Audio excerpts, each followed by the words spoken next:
Симона Димковска, актерка од Куманово, наша сограѓанка, ја доби наградата за млад актер на 54-тиот Македонски театарски фестивал Војдан Чернодрински, кој од 7 јуни се одржуваше во Прилеп. Имам чест и задоволство да ја поздравам Симона Димковска, која што е со мене во студиото на Радио Браво, и воедно лично да ви честитам за наградата. Благодарам. Навистина ми е драго што сум во вашето студио. Ова беше така убаво изненадување да имам прва прилика да дојдам кај вас и да си поразговараме за една убава случка, за една награда која особено ми значи дека се случи и сега токму со представата Физика на тагата. Така. И нас ни е драго што ја прифати поканата да ни бидеш гостинка, лично да ти упатиме честитка за добиената награда, бидејќи сепак тоа е еден голем плюс и за нашиот град. Сепак ти си наша сограѓанка, иако повеќе актерски ангажмани ги обавуваш во Скопскиот театар. Затоа малку подоцна. Сега да се навратиме на оваа твоја награда, како што пред малку ни посочи дека се однесува за улогата, односно тоа се веќе 3 улоги што ги играш во представата Физика на тагата, која што воедно е и многу позната на нашата кумановска публика, бидејќи играше и се уште игра на репертоарот на Театар Куманово. Ние имавме премиера со Физика на тагата лани, 2018-та, мислам дека баш беше во јуни, значи точно една година како ја играме на репертоарот на Театар Куманово, и можам да кажам дека имавме повеќе од 20 изведби. Тоа е реткост, особено за камерна представа, особено што представата не е комедија, иако кумановската публика е навикната да гледа комедии во овој театар, сепак со екипата на Кумановскиот театар, со режисерот Милош Андоновски, мислам дека донесовме нешто поинаку, нешто што му фалеше можеби на театарот, едноставно една нова тема отворивме со тоа што Милош заедно со драматургот успеа да драматизира роман Физика на тагата. Тоа е познат роман од бугарскиот автор Георги Господинов. Можам да кажам дека романот, кога го прочитав, едноставно останав без зборови. Мислев дека ќе биде многу тешко и многу сериозно да работиме представа, но испадна дека уствари може да биде многу забавно, и во моменти кога ни беше тешко, знаевме да си направиме да ни биде интересно со екипата и едноставно да направиме една представа динамична, која трае само 1 час, но да раскажеме многу важни приказни, односно да ја отвориме темата на тагата. Симона, ти во Физика на тагата во оваа представа играш 3 улоги, да ги споменеме. Така, како и сите мои колеги, секој игра по еден физичар. Мојот физичар се вика Георгиева и едноставно е карактер кој така е најмлад во екипата. Тоа и реално беше како член што не е дел од ансамблот на Театар Куманово, така некако ми се поклопи улогата да можам да ја возам во насока на тоа дека јас сум нова и во тимот и во представата. Во суштина е физичар кој доаѓа за прв пат да работи со тој тим, едноставно да измерат нешто што е немерливо, тоа е тагата, и низ разни процеси, низ разните приказни како поминува, таа успева да го врати целиот тим на тоа што е суштината, дека едноставно тагата не може да се измери, дека едноставно не е нешто што можеме да го интелектуализираме, туку дека мора да го почувствуваме и дека само преку емпатијата можеме да бидеме поблиски еден со друг и да се разбереме и со тоа да се сакаме. Така да тоа е главните улоги се физичарите, така можам да кажам, ако веќе мора да се подели, кои ги водат разните приказни што ги отвара представата. Една од приказните што ги отвара е приказната за напуштеното дете. Тоа беше така еден потежок залак актерски, како со една реченица да одиграш цел лик во толку многу кратко време. Бидејќи другите раскажуваат приказната, ти треба само да го одиграш чувството на напуштеност, како би било кога една мајка ќе си заборави дете некаде и како тоа не знае каде се нашло. Така да тоа беше доста емотивно захтевно, но мислам дека заедно со колегите успеавме да направиме сцената да биде доволно само да се изговори еден збор, една реченица, за да се постигне оној ефект во публиката на напуштеност. Така да мислам дека успеавме во тоа и баш вака кога ќе имате прилика да ја погледнете представата, ќе ви биде точно јасно за што зборувам. И многу интересно како од една таква состојба требаше да влезам во третата улога, тоа е улога на волшебникот, каде што тој работи во циркус и продава една атракција што се нарекува Малиот Минотаур, односно мало момче на 12 години со глава на бик. И е многу суров, значи тотално обратно од тоа што се игра едноставно пред 5 минути само. Така да доста има емотивни турбуленции низ целата представа и е неедноставно, иако трае само 1 час, да се извозат сите различни емоции и состојби, но ти успеа да се да, јас мислам дека успеав да се снајдам и мислам дека тоа беше препознаено од жири комисијата на фестивалот и дека едноставно наградата е во насока на тоа, на целиот тој труд и за представата, и за ликовите, и за сето тоа како актер кој се носи со сите тие задачи на сцена во толку кратко време, а толку многу промени.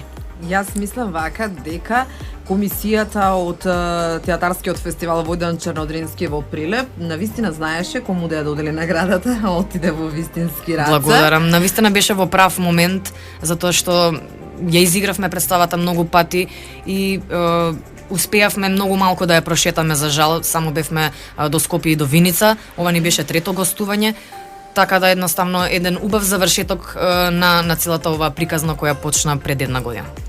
Се разбира. Сепак, Симона, за млад и невработен актер, оваа награда е мотив да продолжиш понатаму да работиш, да твориш и да се надеваме дека ќе бидеш дел од нашиот кумановски состав. Па, доколку има, нели, нормално вработување, јас ќе конкурирам, но успевам да работам и ова јас до надлежните така, само.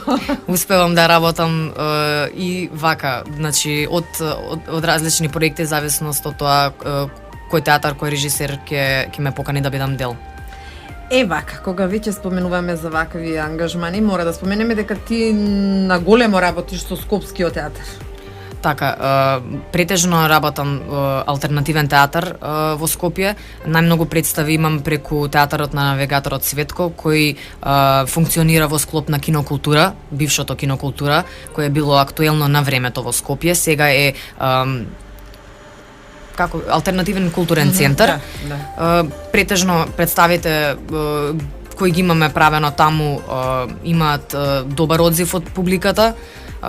Работиме исто така по теми, мислам, отвараме теми кои не ги отвараат другите театри и сакаме малце да работиме на едукативниот момент што го има театарот, односно да отвориме теми од историјата, нешто што можеби не се учи по школите, нешто можеби што не го знаеме, а што би било убаво да се потсетиме, едноставно да размислиме колку историјата се повторува и колку ни уствари малку научуваме од тоа и си ги повторуваме грешките. Така да претежно сум работела театар кој има едукативна позадина, односно публиката која потоа ќе ни пристапи после театарските представи кажува дека многу научила, дека едноставно видела, спознала работи за кои не ни знаела дека постојат и тоа е едноставно голем успех и голем мотив да се продолжи, затоа што едно од задачите на театарот е да едуцира.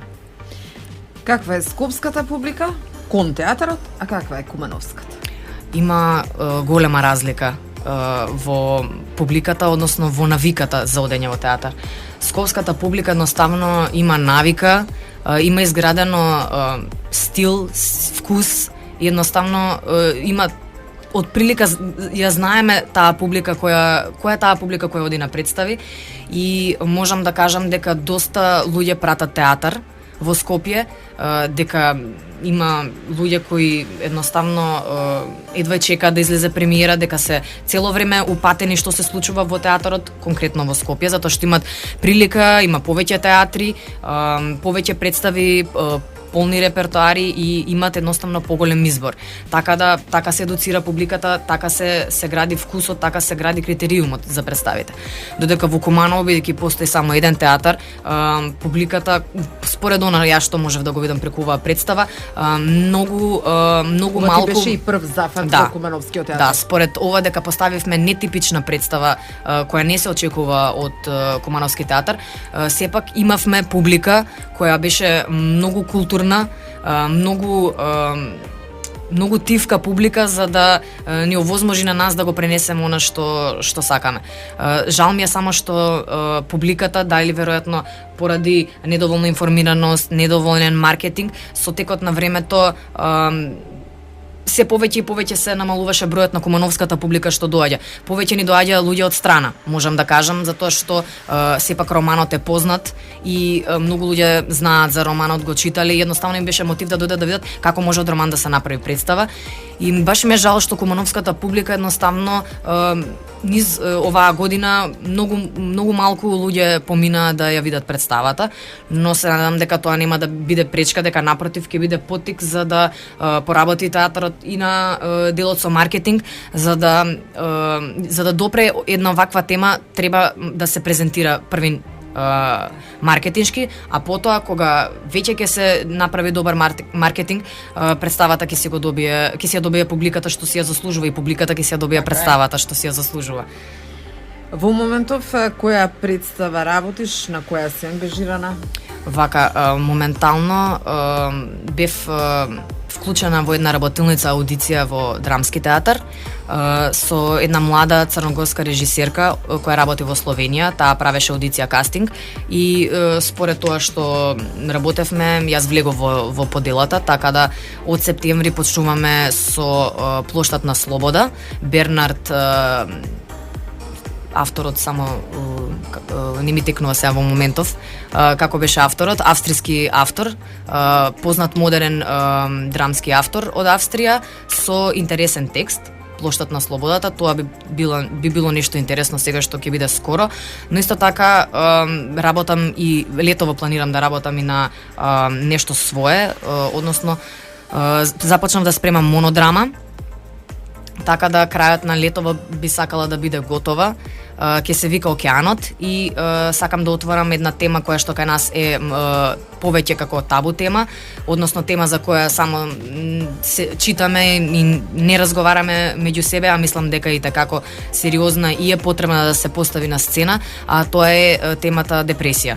Мислам дека младите, особено младите, се засегнати и мислам дека ќе биде нешто многу позитивно за да се направи конкретно, не само да се отвори темата како тема, туку и нешто да се каже со тоа.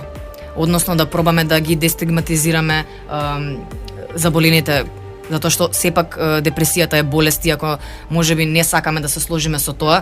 Таа е најчестата болест, особено кај младите, и доколку не разговараме отворено, никогаш нема да успееме да постигнеме вистински резултат и да се надминуваат таквите болести и состојби, а театарот, како што реков, бидејќи е во својата суштина е едукативен, сметам дека може да допре до преку театарска представа со оваа тема може да се допре до луѓето за полесно разбирање и полесно справување, дали самите со себе или со некој наш близок кој се наоѓа во таква состојба или го мачи таков проблем.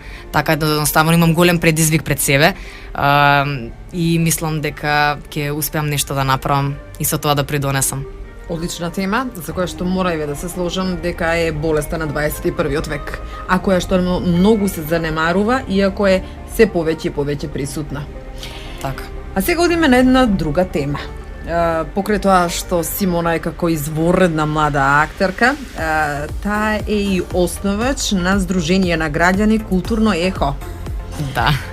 Сигурна сум дека кумановчани многу малку, па можеби и не знаат за ова здружение, бидејќи сепак тоа активно работи во Скопје, во главниот град, но сепак еве кога си тука веќе да го искористиме вашето присуство. Поведете нешто повеќе за ова здружение, со што се занимава, со која цел е формирано. сепак ти си основач на ЕХО. Така. Супер е што можем да предискутирам и на оваа тема, односно на делот од мене што прави Симона кога не глуми или кога не спрема представа, кога не снима. Буквално да сум посветена активно на работата на Културно ехо. Тоа е меѓународно здружение кое го формирав заедно со Томас од Барселона, студент по архитектура, и со уште неколку актери и архитекти тука во Скопје.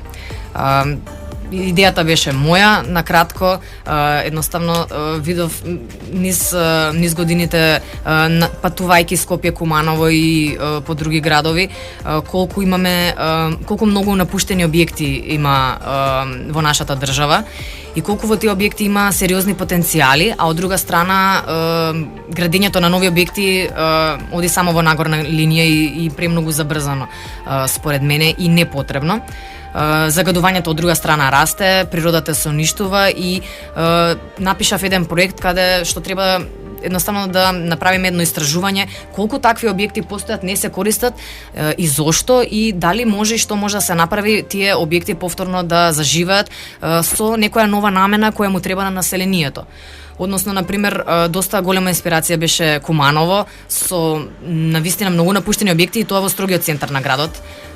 Хотел Кристал, фабриката за леп житомел, комплексот Куба долу. Така да тоа се сериозни големи објекти, а кои со не толку многу големи средства можат да станат сериозно обележје за градот и дури и туристичка атракција доколку си добијат своја намена. Мала реставрација би можела така, да дознавме дека можат да се добијат грантови од Европска унија за ревитализирање на такви објекти, особено ако имаат некакво културно значење за градот.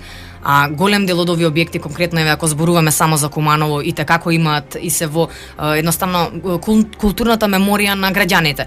И супер би било, и мислам дека граѓаните би биле многу задоволни доколку својот град си го видат во едно поинакво светло, но за да се случи тоа нормално треба самите луѓе првин да бидат запознани дека тие објекти постојат, дека има начин како сето тоа може да се регулира, но дека постапката е долготрајна и треба да биде заедничката борба помеѓу локалните власти и населението да работи заедно за да тие неубави простори кои го нарушуваат изгледот и безбедноста на луѓето, бидејќи се наоѓаат во со спомени. Така, се полни со спомени, дека може да се најде начин да се ревитализираат, односно исто така и на бизнис сектор да им се отворат малце видиците дека место да се гради некоја нова зграда и нов објект, тоа да чини многу, а од друга страна и да ја загади природата додатно од тоа што е, многу по-ефективно и по-ефтино би било да се ревитализира еден постоечки објект и во него да се вметне некоја нова намена која што ќе биде податлива и за бизнис, и за култура, и за се она што има потреба градот во кој се наоѓа тој одреден објект. Бидејќи претежно тие објекти се големи по површина, се и tekako податливи за трансформација, ако не од надвор, од внатре. Така да идејата беше да се направат иницијативи, да се направат иницијативи од граѓаните до локалната власт да се преземат заеднички активности за да може да се реши состојбата на тие објекти и нормално преку културно-уметнички активности да се покаже зашто се тие можат да бидат користени. Односно да се повикат граѓаните на активно учество, да си ја заземат својата улога како вистински граѓани и да си се изборат за поубав град, поубав живот со повеќе култура, повеќе уметност, каде што едноставно ќе имаат прилика младите особено да се изразува, затоа што најголем дел исто така мотив за сето ова беше незадоволството кај младите, немањето простор каде да имат на пример проби, музички проби, каде да сликаат, каде да играат, каде да тренираат, каде да се прави алтернативен театар, каде да се спортува, значи сите тие содржини кои недостасуваат, може да се вметнат во овие напуштени објекти кои веќе ги имаме со многу мала интервенција. Наидовме на многу добар прием во Скопје конкретно, бидејќи како поголем град и како поблизок до она што се тековните и актуелните моменти во културата беа повеќе отворени за настани. Направивме неколку настани во Скопје каде што го презентиравме овој проект преку културно-уметнички активности од локални уметници и имавме прилика минатата година во ноември во барот Подрум во Гарнизон во Куманово исто така имавме презентација на овој проект и поканивме како културно ехо локални уметници од Куманово, каде што ќе презентираат своји проекти за овој град што ги планираат или проекти кои ги работат, но немаат простори каде да ги покажат и да ги изложат. Така видовме дека има голема заинтересираност од младите и дека е чест проблем и мислам дека добивме голем фидбек и можеме сега понатака да продолжиме вон активноста од град Скопје, да продолжиме со други градови како што би било Куманово, да направиме еден ивент каде што малце пошироко ќе запознаеме кумановската публика со можностите што ги нуди градот кои секојдневно ги одминуваме. Така. Еве Симона, за крај само ти порачувам, задржете се малку повеќе во Куманово. Така, па имајте како работа тука, да. Задржете се, воспоставите со надлежните кои што ќе можат и повеќе да се заинтересираат за оваа проблематика. Многу искористена ќе биде, многу ќе помогне некому и жално е да пропаѓаат овие објекти. Така, ако веќе можеме да ги оживееме и да не умираат. Така, ви благодарам многу, беше супер искуство. Се надевам дека следно ќе имаме активности за кои што ќе може повторно да разговараме. Еве, поканата секогаш е отворена. Симона, повторно те очекуваме кога имаш нешто ново и убаво да ни кажеш, повели. Ние сме тука, те чекаме во студиото на Радио Браво. Благодарам за одвоеното време и убав ден. Убав ден.